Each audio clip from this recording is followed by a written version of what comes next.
I'm Jessica Ann Pressler, and you've tuned into Your Traitor Within, a podcast that exposes the brutal truths of healing, self-discovery, and breaking free from relentless patterns of self-sabotage. Today on Your Traitor Within, I'm welcoming Stephanie Schultz, founder of Blue Blood Metal Jewelry and senior art consultant with SH Modern.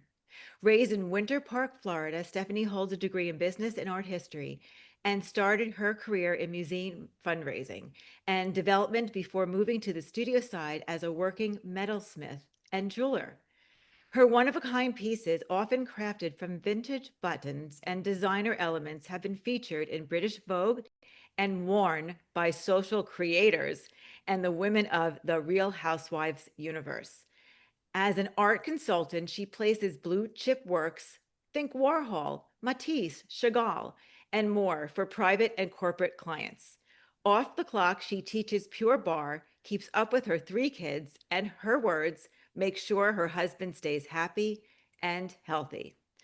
Today, we're talking artistry, entrepreneurship, and the traitor within. Stephanie has noticed in her own life the impulse to silence her voice, which created distance from relationships and her own authenticity. Stephanie, I am so glad and honored you're here. Likewise, I feel very honored to be with you. So thank you for having me. My pleasure. So, what does that mean? What does it mean that your traitor within may have caused distance in relationships? I think that as I've gotten older and gotten more into knowing myself and the career path that I've chosen, I've noticed that there's a push and pull with my, let's say, inner demons, the silencing, the shyness, the fearfulness, and it's putting roadblocks on certain things in my life. Right, because true intimacy comes from being open and vulnerable. I don't know if I like that. Does that click? A little bit. Yeah. And often that part of us starts in childhood. So did you grow up in a childhood where you felt a need to be silenced? Certainly at the time, I don't think I realized that maybe is what it was. But now, as I look back, I would probably agree with that statement. Yes. And I think, I grew up with 2 different cultures. My mother is very traditional Japanese. My father is retired military, grew up in the hard streets of Baltimore. And I think the dynamic was a challenge a little bit growing up. I didn't know it then, but I know it now. Mm-hmm. So do you have siblings? I do have an older sister.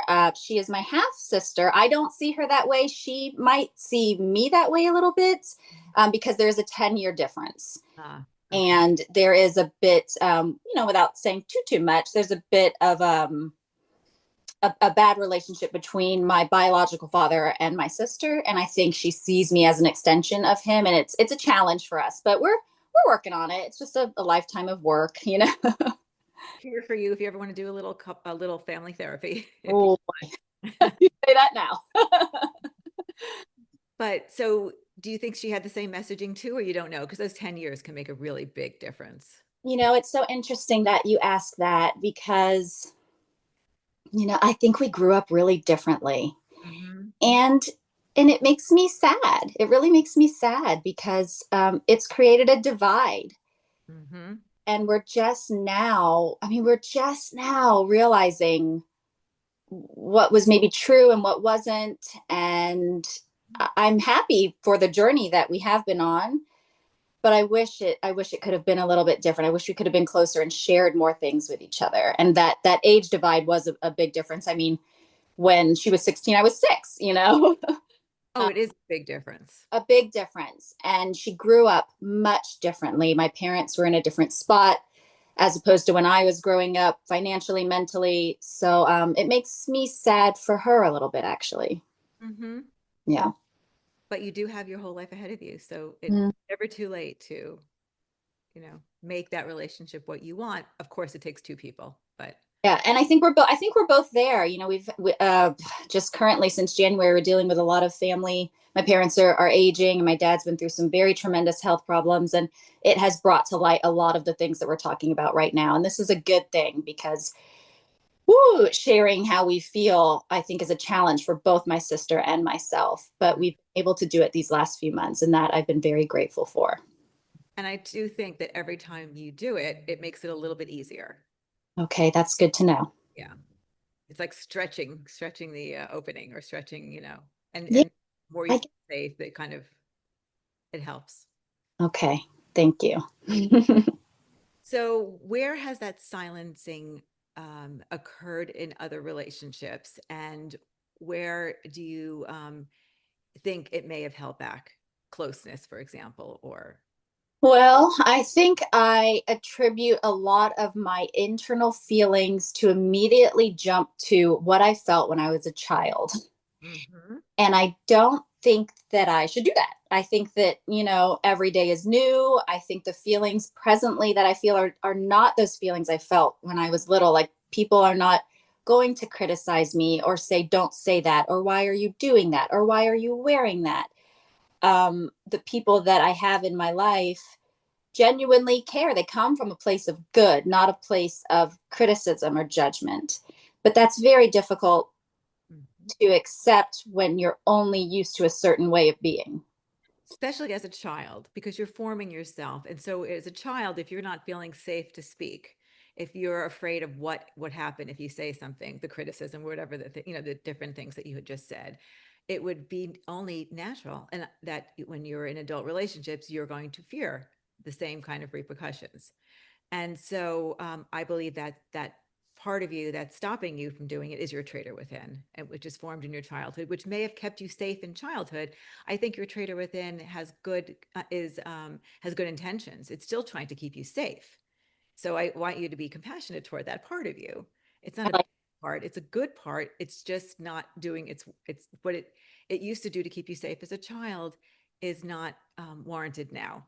And it's almost like retraining it to say, okay, thank you so much for trying to keep me safe. I love you for that. But let me put you in my pocket because I don't need you now. I got this. I'm going to take a little bit more of a risk, and I'm going to be more open and vulnerable because my husband, my friends, my work people, whatever, whoever it is that you have that little bit of a block, um, are different people. They're not my parents. They're not the people that maybe feel that way. And maybe let's take a risk. I can't promise you it's going to be, you know, flowers and fairies if I do, but let me take a risk because it's growth for me too. And I'm going to, because you learn about yourself in relationships and you learn the more vulnerable you are, the more you learn. So you're going to grow. And so let me take a chance on, let's just say, my husband, or let me take a chance on my sister and be more open. And you know what? If they criticize me, we'll deal with it. But maybe they won't because they're not the same people. And I'm going to grow and I'm going to learn more about myself. What do you think? I think you nailed it. Yeah, we're done here. No, I think you nailed it. And I think that's where I've been the past few years is I can feel that part of my life and I'm putting her aside. And Mhm. but it's hard. It's super hard. Oh, yeah. Yeah. You're undoing all that protection, all that, part of you that, and to almost, it's rewiring your brain. There's actually a physiological piece to that. You're rewiring your brain. Mm. You're becoming, you're creating safety. It's undoing all that you know about that at, I'm not going to say your age, that's up to you, at the age you're in right now. And, and taking a risk. Yeah, it's taking a risk. But I like it. I feel like a few years ago I hit what I genuinely hope was rock bottom. And since then the risk is so worth it. I mean it's what life is. I remember my husband's grandmother who has long passed now. She would all she'd always be sitting in her chair. There we call her powdered sugar because her daughter, so my mother-in-law is named Sugar because she didn't want to be grandma. So her mother is Powdered Sugar, the white hair. It's adorable. Uh, so Powdered Sugar was sitting in her chair and she goes, oh, how are things? How is life? And I would, name off, well, my daughter this, my daughter that, and then we did this, and it's so busy. And I will never forget these words. She said, well, you're going to look back one day and realize that those moments were your life. Because now, that part of her life is over. She's on to another journey. And so I'll take the risk. I'll take this hard time that I have kind of been going through the past few years because it does feel worth it. And I know this is I'm living. I'm living. I can feel it.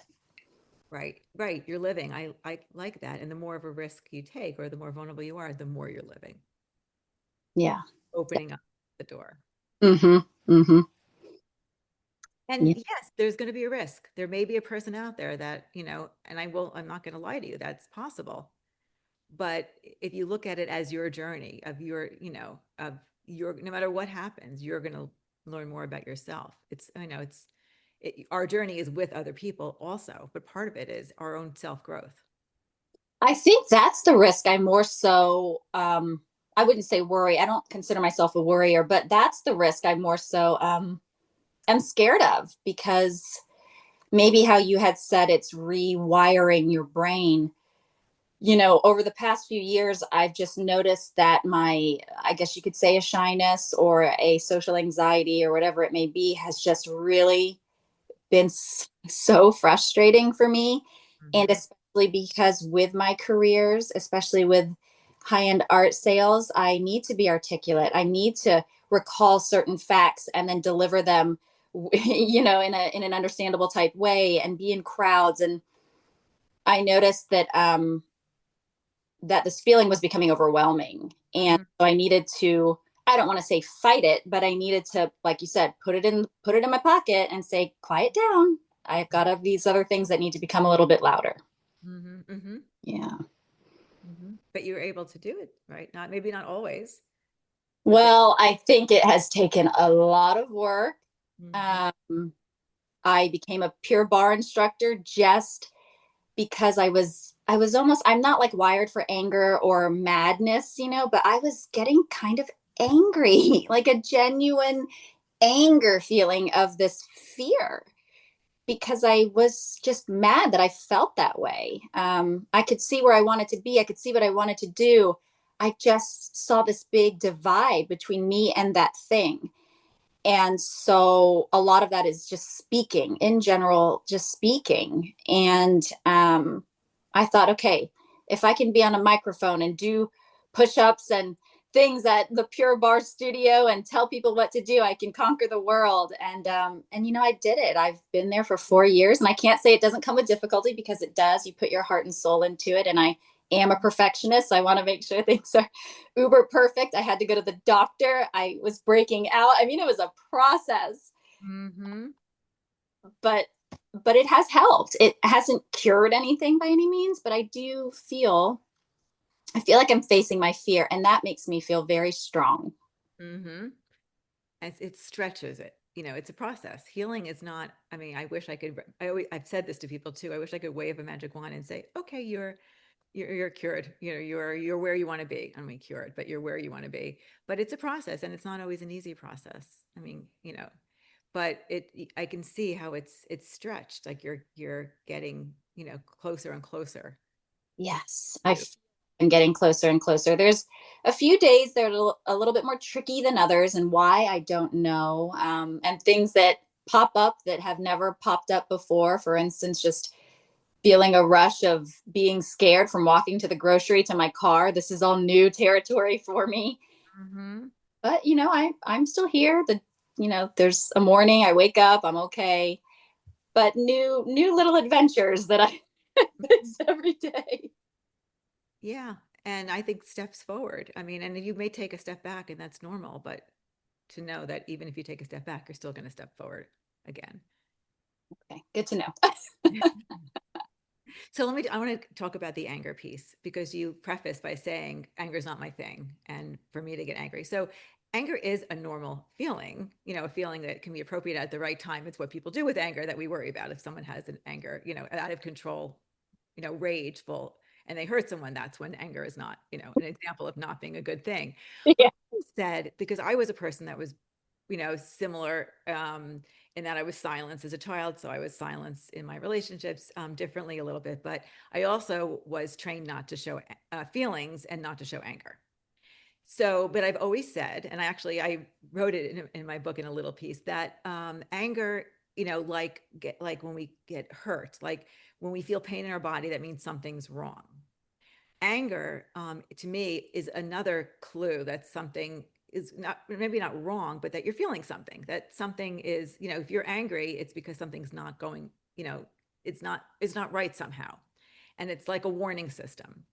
And if we don't feel it, again, it's how you handle it that you can try to tweak a little bit, but feeling it is like a bing bing bing bing, something is going on. It's not a bad thing to feel it. And do you know why you didn't allow yourself to feel anger, like why the anger was not your thing? Because yes, we can go through life and everything's great and perfect and you're not feeling angry, but I'm assuming that there are other times in life where other people may have felt angry. I'm gonna just, we're here to speak really openly, so I'll just be very transparent. I want to dumb down that feeling. I don't like the feeling when I'm angry, Oh, and I just flick it aside. Like I can physically see myself taking that feeling and throwing it as far as I can. If I do feel any type of rage coming on, to the point where I feel like, okay, I'm really feeling this. I'm really getting mad at whatever situation this may be. I have to like disconnect from that situation. So whether that means going into a room and silence the bathroom, whatever, I got to take a second because it's too much for me. okay. So you're acknowledging it. It's not like you're burying it and not feeling it. You're acknowledging it. Are I you would doing? love to bury it and not feel it though. Is that wrong? Okay. But when you acknowledge it, do you deal with it, or do you deal with what's happening? I mean, not. I think that what I do is I disconnect from the situation physically, like Yes. leave or whatever, and then I can come back with a clearer, calmer vision. So that I don't. I think that in my young years I was very reactive, but I am not now, and I choose to not be reactive. Okay. So it's okay. It sounds like you're doing a good thing, though. Oh, I hope so. I mean, I feel like sometimes, again, that's where the silencing part comes in. Sometimes I wish I could, I wish I didn't have to leave a situation that I was angry in and feel mature enough to handle the anger feeling right then and there. But I'm just not there. Or maybe I'll never be there. I don't know. Mhm. But I wish I could handle it a little bit differently in the present text of where I'm at. But I do acknowledge it. I just, again, I think it does go back to childhood when I grew up with a parent that was continuously angry. And so when I'm around that rage, oof, oof, it's terrible. And I don't want to ever be that way or inflict that emotion on anyone around me because it's like an infection that infects everyone around you when you are mad all the time. It's terrible for you and your body and those that are surrounding you. So, as a child, was silencing you part of not trying to invoke anger on someone? Like to not, was that think a I I part? think now that I look at it, I think I was just scared a lot. Okay. And I think about certain things and it's so odd. Both my sister and I don't remember a lot of our childhood, which I think is kind of weird. hmm It does. Uh, Mhm. it is weird, isn't it? Well, We don't. what age you're talking about? If you do forget things, there's usually a reason why it's self-protective, depending on. I mean, so when you're younger, you don't usually remember a lot, but at some point, you do have people have flashes of memory, and if you remember nothing, then usually there's a reason. And I don't ever, it's not that I grew up in a relatively loving household, but I do recognize certain things and certain triggers now that just were not okay.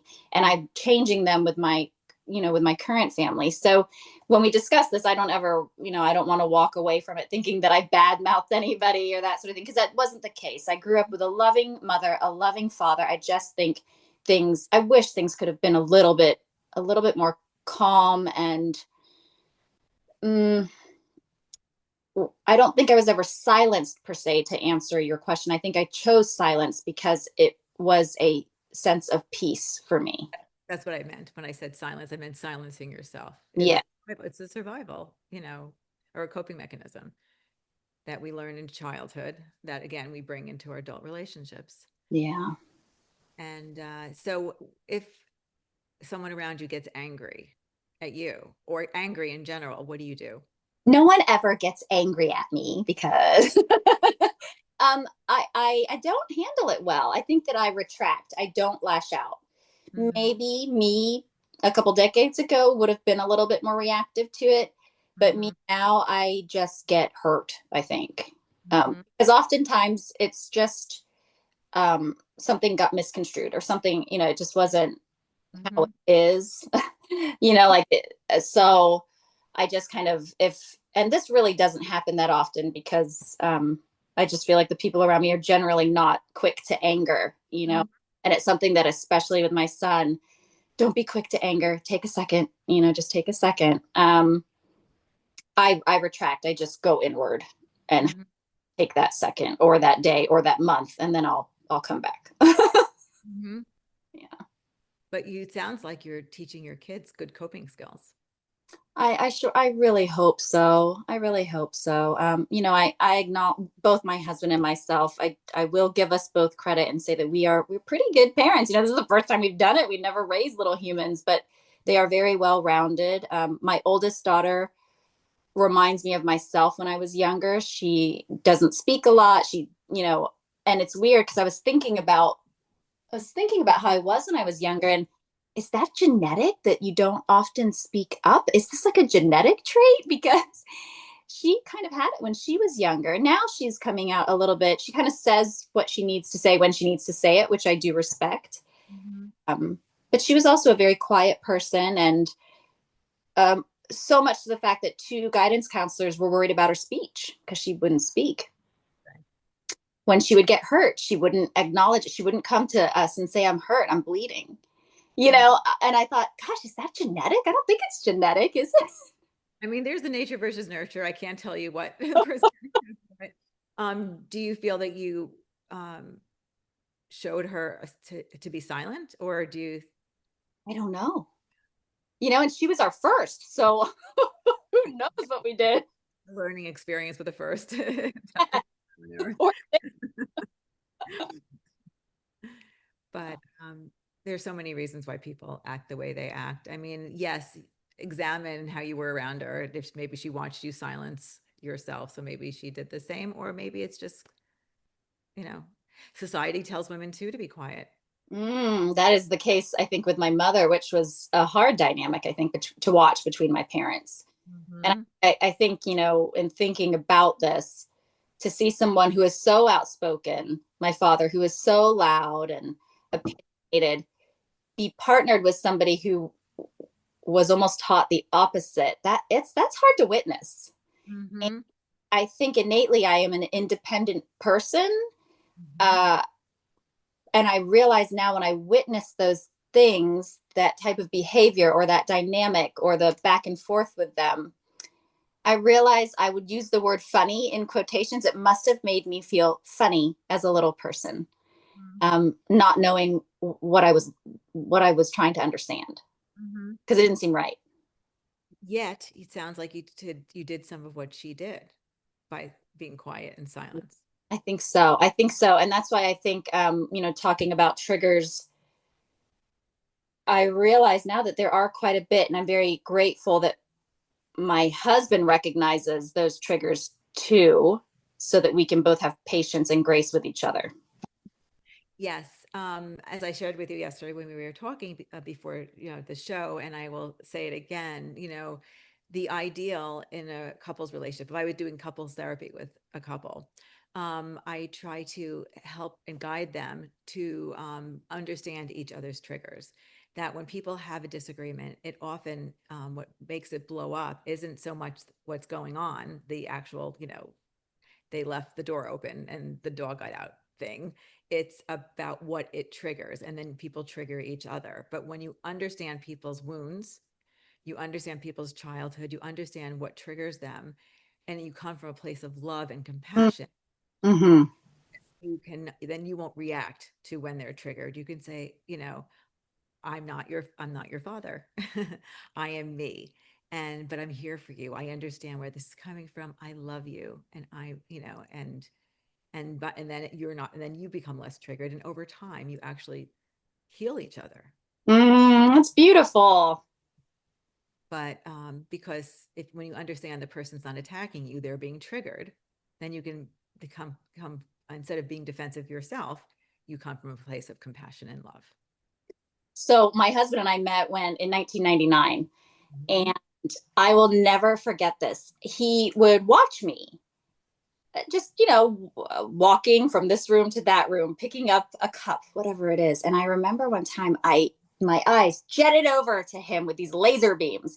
And I remember saying, "What are you looking at?" Because, and I was angry because I was so annoyed that he kept staring at me, you know? And he just said, "I just think you're beautiful. I'm just watching you." And Wow. that was just a pivotal moment for me because I thought, holy moly, like it didn't seem like true because I was waiting for him to tell me I was picking up the cup wrong. Yeah. Wow. Yeah. Yeah. Yeah. Is Yeah. that a wow? It's a wow. Mm. Yeah. Yeah. And I even find myself now like, and he knows it because now we're in this, we've been in this for a long time. I'll see him looking at me and I'm looking at him like, stop staring at me because it makes me so uncomfortable, but I know that he's not doing it from a place of judgment. He's doing it because, He adores. yes, yes. Oh You've been together 25 years. Am I doing the math right? No, I'm not doing the my math. gosh, you tell me, I don't know. We 26, were 26 years, okay. depending. Yeah, And married, I don't know, 17. I don't know. We got married in 2007. I think I'm not good at math. My husband is actually a mathematician, so he would know. it could be totally wrong, but 18 years married ish. And yeah, so you've So been let me together write that down. time, and yeah, but but it shows that even with all his different behavior, different than what you're used to in childhood, you're still triggered. Oh yeah. You know, and I think it's like coming, it feels like maybe I'm just more aware of it now because over the past few years, I feel like it's not coming out more. And not that I have more triggers, I'm just noticing them more. And I don't know if that's good or bad. well, if you want to make change, it's good. Okay. Because the first step, even with the traitor within, the first step is to acknowledge what your traitor within is, because you can't make change without knowing what you're dealing with, right? So, yes, the first step would be acknowledging it, unless it becomes annoying to always, in your own brain. But and when you're triggered, when you see what's triggering you, that it's not him, that it's this trigger in you, then you can do different things like exercises. You can do a breathing exercise, something to calm your nervous system down. If it's, instead of reacting, it's to get yourself back to a more cognitive level, and you Yes. can examine that. Oh, it's not my husband. He didn't do anything wrong, which it sounds like you do, but this is not, I'm reacting to something else. I'm reacting to the way it was in my childhood. I'm reacting to something else, whatever it is. And then you make a decision if you want to change it or not, and that's up to you.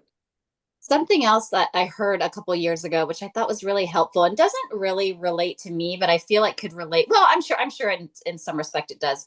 Um, with couples, I love the thought of everybody being friends first, right? Mhm. I think it builds your foundation and all the layers that you're going to build upon as life goes on. But I had heard something, and I'm going to butcher this because I'm terrible with these types of things and storytelling. But it was when couples fight. Let's say it's money. This is just an example. They're fighting about they're fighting each other because maybe a downward spiral happens, and they're attacking each other based on things that aren't really the issue. And Right. what they should be doing is uniting against the money issue. And like, I don't know why it took me so long to have that click, but that to me was very profound. And I'm sure there's aspects of my life that I can relate that to. And I think there has been a couple circumstances where I'm like, wait a minute, we're the team and we're fighting against the enemy of whatever example it is. And I really loved that because I don't think a lot of people recognize that, wait a minute, we're not actually fighting each other. We're fighting about whatever money issue we have. So conquer that together.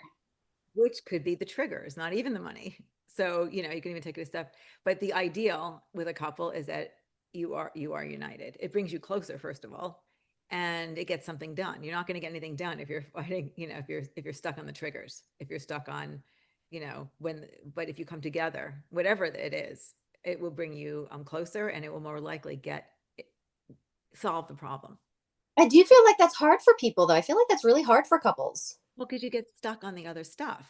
Mm, No one's going to be their authentic self, even individually, let alone the best couple, if you're stuck on the stuff. We all come with baggage. We all come with stuff.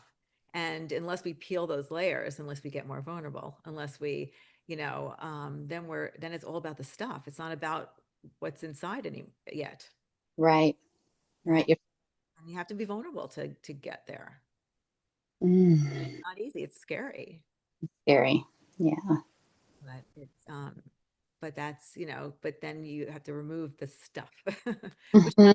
creative within. But it's all the stuff that we all bring into the relationship, because we're two Yeah. individual people. We do come with whatever happened.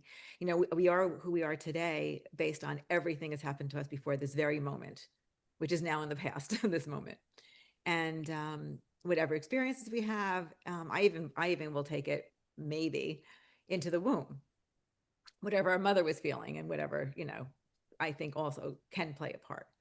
But we are who we are today, with every person we've ever met, every experience we've ever had brings us to this moment. Mm, But we are grown-ups now, and we can make choices to change our next chapter.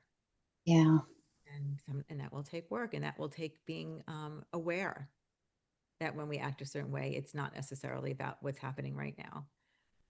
Or let's, as a team, let's, like you said, instead of yelling about the money, let's work together and figure this out. Yeah.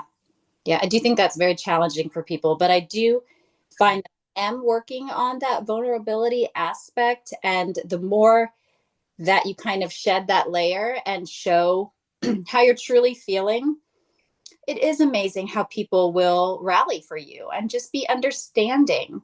I can't say that that has been the case with all the people in my life, Well, but you choose who you become vulnerable with. well, I think some people aren't there yet themselves Mhm. in their whatever process they're going through in life, and it can be hurtful if what you're trying to say isn't received as you want it to be received. But relationships come and go, they ebb and flow. I know that this is so funny. I thought about this the other day. One of my, and it's the silliest thing, but again, another profound moment years ago. It must have been at least 17 years ago. And a woman who is still one of my closest, dearest, bestest friends. I think we were drinking and dancing and doing whatever. And she started to just be really mean. Oh, And I'm sure it was like alcohol driven or. And I looked at her and I was like, why are you treating me like this? Like, why are you being so awful? Like, I remember saying it. And she looked at me and, you could see she was just tipsy as anything. And she goes, oh, okay, well, now we're just going to be better friends. And I was like, God, that's not the kind of friend I want. I want a friend that's mean and says, never mind, I was just drunk. It's just not what I want in my life. However, it's kind of a metaphor for that onion, for that layer, because she was kind of right. And we're still close friends. She was kind of right that because we kind of recognized what was happening and she mhm. said, oh, I can't say she apologized. Maybe she did later. I don't even remember, but it just added to our little foundation of friendship, and we are still friends. And she kind of nailed it in an odd drunk way. Yes, and you heard it. Yeah. Great. Gosh. But we can't control other people. We can't make them act a certain way. A priest once said to me, "Don't fall in love with potential." That doesn't have to always be. He was talking about a romantic partner, but it could be anybody. You know. But we can make decisions for ourselves. We can, of how we show up, Yeah. and part of that, the way we show up, is making is growth for us. And if we're lucky, it's growth for the relationship too. But you know. Yeah. Yeah. Another example too is just recently with these anxieties I was feeling, and my job as an art broker. We have this amazing gallery space now, which is all new for SH Modern, and it's incredible. If you're in Southwest Florida, come visit. But the thought of going into the office is a little daunting to me. And part of me is just so thrilled. I mean, I'm so happy for where this business is going with the dealer that I work with. And she is just a force in and of itself. She's incredible. I look up to her. I admire her as a friend and a business partner.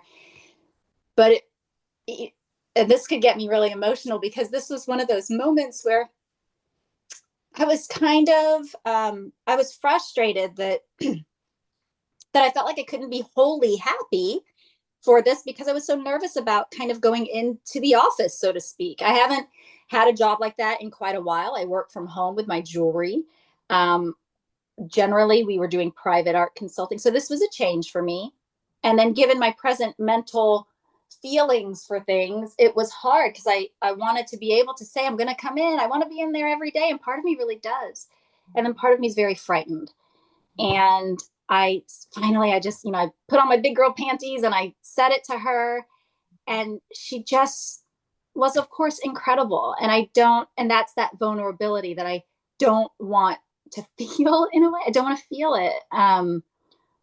But she was so receptive and she said, no, no, no, just, it's okay. And we'll figure this out. And it can be an appointment or, she was just great. Well, And she heard you. She didn't make you feel bad for how you felt. She was empathetic and compassionate, and she said, "Let's work with it." yeah, and she texted me after the fact and said that must have been really hard for you. And just, I know. I mean, I just love her to bits. And so, I want to make sure that I'm as successful as I can be for her because I want her to succeed and I want to be part of that. But I just have to pivot a little bit with how I'm feeling. And I'm so blessed that she heard it, that I was vulnerable, I was brave, and then she was receptive. And it just couldn't have been more perfect. Yeah, she gave you a safe space to be vulnerable, and she's pretty evolved. She's pretty incredible too. She is. She absolutely is. If she hears this, I love you, Sally. I mean, but I love that she was so that you took a risk, but you took a risk with the right person, which will help you take a risk again. Yeah. She And made I will say, I feel like I've taken risks with, let's say, the wrong person, so to speak. I might put that in air quotes. Um, and somehow, when I think about those people that I was vulnerable with, that it, let's say, backfired, Mhm, I'm still kind of grateful for that, mhm. in a strange kind of way, because I'm not really a close the book type person on anything. Some things, of course, but generally I like to be open to whatever the next week, the next month, the next, years are going to bring. But I think there's a reason some things close briefly and then maybe reopen. I like to think, and I'm grateful just for even those people that I maybe said some things to, showing my true colors or whatever it may be, and now they're not in my life, and I'm okay with that too. I think part of that comes with age, that we realize that we don't have to be friends with everybody, that we can pick and choose the right people. And what I mean by the right people, it's up to you, but at least people who are compassionate, non-judgmental, loving, empathetic, people around you. And like you had said, my business partner is evolved, and I think it also is telling on the people that maybe were in my life that aren't just quite there yet. Mhm. You know, And that's their journey. yeah, yeah, and I'm okay with that. And maybe I'm not part of it in this chapter, but maybe it'll come back around. Who knows? But I am glad that I'm learning that vulnerability and putting myself out there, even though it does come with difficulty. It's like that saying a lot of us have heard: just do it scared. I say it to the kids, Mhm. as it just teaches you something and teaches others something. And if you can give somebody else a little nugget of bravery, or that, oh well, he did it, so can I love that. So that's what you're doing right now by telling your story, by the way. So Oh boy. hear this, you're doing that for them. I hope so. I hope so, because this is hard. I don't think me 5 years ago would have done this. Very brave. Thanks I for thank you. I really appreciate it. as do I. So if you would look back, and I know you're in the process of growing, as we all are, if you would look back to your the childhood you remember, because you said you don't remember a chunk of your childhood, but when you were, silenced, when you were not, what would you say to that child? Mm,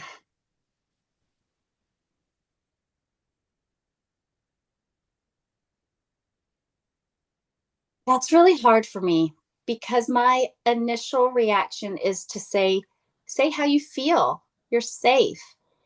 But I don't think I would have said that to that child. I think I would have actually said, "Oh, this sounds awful, but I'm just going to say how I feel." I think I probably would have said just oh man, this is a hard one for me and it gets me super like my stomach hurts just thinking about it because part of me really just wants to tell that person to I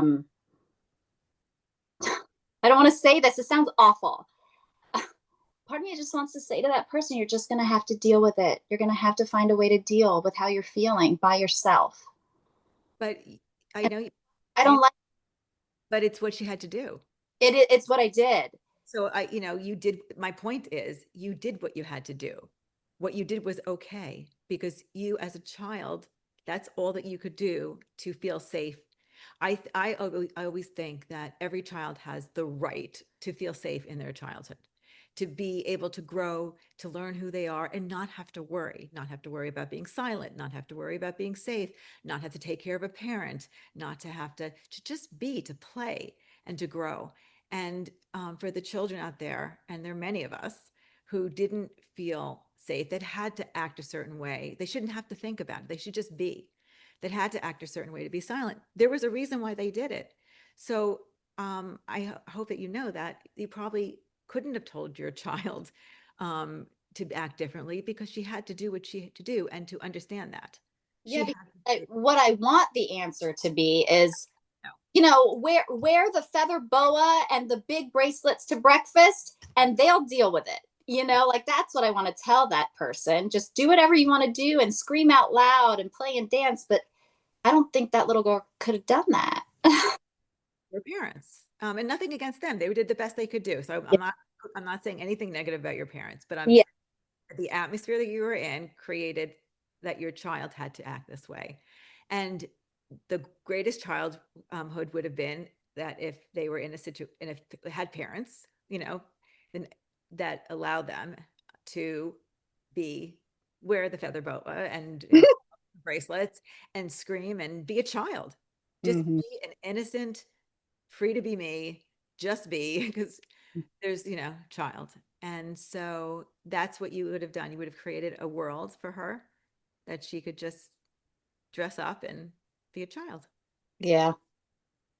Yeah. And I do, like you were saying, this is my parents love me very much and I love them very much. But, part of it could have just been the cultural differences and my own kind of innate shyness and not speaking up. But yeah, I do hope that now that I'm a mom to three, that my kids are just living from every little moment of their tiny little lives, that they just feel alive and that everything is okay and I will never judge them and ever say you're doing this wrong or why didn't you get an A or whatever it may be. And that's amazing. And if you slip every once in a while, that's okay too. They show that parents just need to be good. They're perfect to create, healthy children. Right. Just good Right. enough, you know, because we're human too. We make mistakes. Yeah. And when we realize them, then it's wonderful to be able to admit that to our kids. Yeah, I've realized too that in some aspects of my life, I the balance is real, right? I've got these three jobs that I like to try to give 110% to. And I grew up in a household where my mother was quite revolutionary. She came here as a young Japanese 19-year-old to San Francisco. There's a picture of my mother with her classmates. They're all in kimonos. She's in a suit. You know, Wow. she was a force, I think. And somehow over the years, she got lost. And I remember I remember, well, I don't remember this. My mother told me that I one day came home and I said, "Why aren't you at work?" Mm-hmm. All of my friends, their parents work. And I think I kind of just wanted the house to myself. I don't remember this. But now I'm looking at what I'm doing and I'm like overcompensating for what my mother didn't do. Yeah. Yeah, so slow down if you want to. Like if you think it's because three jobs, if you're in three jobs, three kids, it's a lot. Husband, you know. Adding to the pile in a way. But yeah, I think this year will be telling where I would rather focus on a little less and do it very, very well, than keep adding to the pile. Let go of something to do that. I think that the situation with the art brokerage is great, where I'm at now. I don't think I have to let go of anything. I think I probably need to take a day off, like have a designated day where if you work from home, I don't get to escape. You know, Mm-hmm. really, the bar studio is kind of my escape. But I think I need to really set aside a Sunday, a Saturday, a Wednesday, whatever it is, and literally not do anything, just clear my mind. Why don't you do that? I need to. I'm writing it down. I'm putting post-its everywhere. Take a day off. Whatever it is, if that, it sounds like it's probably good. And then recharge. Recharge. Yeah, because even that is part of the journey. Oh, no, I don't think so. I've enjoyed this. I feel lighter. It's scary putting yourself out there. You don't know who's going to listen or who's going to say things based on whatever crazy words I might have said. I hope I didn't say anything too off kilter, but I appreciate the platform that you've given for me to express myself a little bit more, because I feel like just I've added another little layer to my own foundation, and I thank you.